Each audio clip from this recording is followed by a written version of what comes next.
A local hotelier says Dominica's tourism industry has taken a negative turn. Proprietor of Jungle Bay Resort, Sam Raphael, says he's concerned about the future of tourism in Dominica. He says the global economic crisis is having a negative impact on the tourism industry. In terms of tourism, it's interesting that you would ask, but the industry has taken a negative turn recently. Part of it is due to external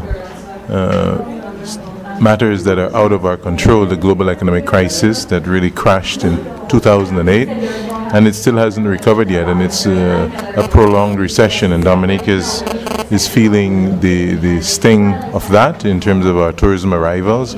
So across the board, hotels have seen a downturn.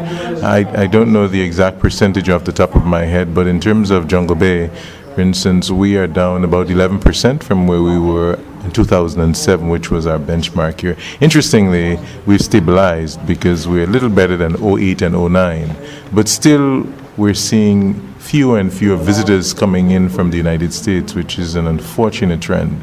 The divers that used to come to Dominica in large groups, that number has been dwindling. And overall visitors from the United States coming for what we have to offer, which is adventure and leisure.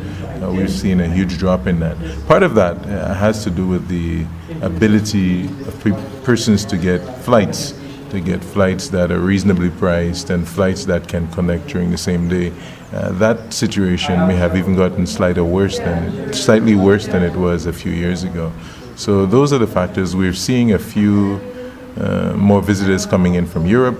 We're interesting to Germans and Swiss and more French, so that's where the balance has come from. It's a struggle. According to the local businessman, the introduction of night landing in Dominica could see a return of the high number of tourist arrivals to the island. We are pushing real hard to try to diversify the base from which our visitors come, but we need to go back, and hopefully with the technical aspect of the night landing coming through, I understand that we will be technically able to handle night flights in the short term.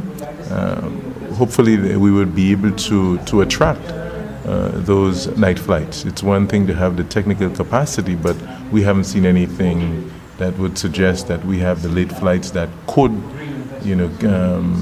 connect in San Juan or Barbados or Antigua with flights coming in from Chicago and Boston and these places, which is something that's needed, and also from European cities. So hopefully, with the advent of the technical completion of the night landing facility capacity, and also with the second part of that, which is the most important part, the flights.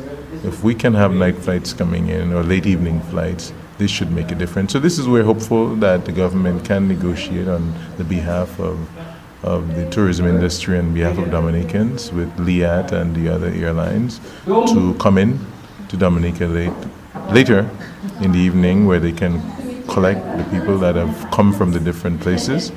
If that can happen, if that in fact does happen, then we should see an upturn in our tourism numbers next year. So this is what we're hinging on, where this is sort of where all hope is, that after the technical part is completed, that the government can negotiate good flights coming into Dominica late in the evening. If they're able to do this, then I'm pretty sure we'll see a strong return of our tourism numbers. Proprietor of Jungle Bay Resort, Sam Raphael.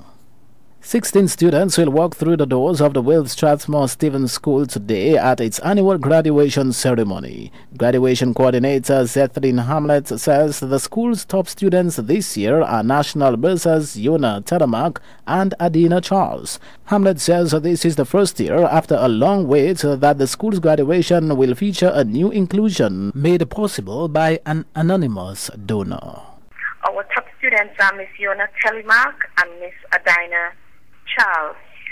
We have a person for the first time at the Will Strathmore Stevens School. The students will be graduating in gowns, blue and gold in color, which was donated by a sponsor who chooses to remain anonymous. Our featured speaker will be Mr. Alma Johnson, who was a past student of the W.S. Stevens School for our graduation ceremony at the W.S. Stevens Primary School. According to Hamlet, the school's diverse program of educational and after-school activities, along with the inclusion of students in a High Achievers Club, warrants for the high access rates for its graduates over time. We have a number of clubs, as we will include the 90s Club, where the students who have achieved an average of 90 and above, both in their monthly exams and at the term and the end of the exams, they form part of that club. We also have programs in the afternoon where we highlight reading. We assist the students who are not very capable in achieving higher grades in their reading and their reading comprehension. We do a lot of work also with the phonics, the letter sounds. That's what it means basically. So that is just basically some of the things that we do to help our students in becoming better achievers.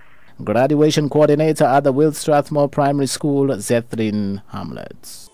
For a quick look at local basketball, we join Mickey Joseph, who gives us the results on games played at the weekend. Reporting on the basketball games for the Lime National Basketball League, which took place over the weekend. There were games scheduled for Friday, Saturday, and Sunday. Friday games were called off because of bad weather. We had games, Saturday games were scheduled for Grandy, and we had 2 games scheduled for that evening.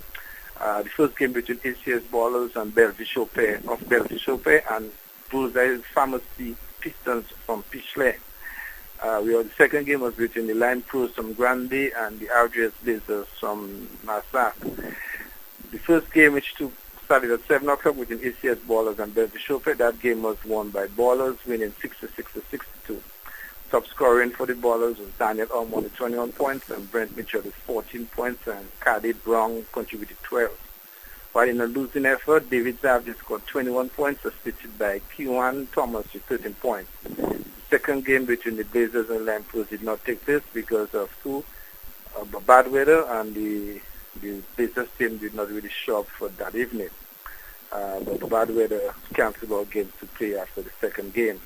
The second day on Sunday, we had games scheduled for the St. Joseph. 4 teams were supposed to play. That's the RC Enterprises 5th and Marigot Sonics. That game was called off and the points were awarded to the Marigot Sonics because of late notice by the 5th team. The second game between St. Joseph and the Gloria Shillingford Raptors was won by St. Joseph Hurricanes, 81-72. Kelvadar was scoring a game-high 30 points for the Hurricanes, while teammates Andy Pierre and Alvin Pierre added 18 and 12 respectively. For the Raptors, C.B. Pullett scored 20 points, while Brady Thomas added 19. The games will continue this week at Lindo Park on Thursday. The games for Wednesday have been pushed back to Thursday because of the national team practice. And games will continue on Friday, also on Saturday. Nicky Joseph reporting for Kairi Sports. Also with news from primary schools cricket, we join Tessa Darrow of the Sports Division. The Sports Division is pleased to announce that the 2010 Quenchy Soft Drinks Lime Primary School Cricket Championship will come to an end with the finals scheduled for Wednesday, June 30th from 1 p.m. at the Dubla playing field. The competition started on June 11, and after competition among the 8 districts around the island, the Southwest and the West districts have emerged as the 2 finalists. The Sports Division would like to thank Josephine Gabriel and Company Limited and Lime Dominica for their joint sponsorship of this year's. That's how we end the morning's news and sports. I'm Steve Vidal. Thank you for listening.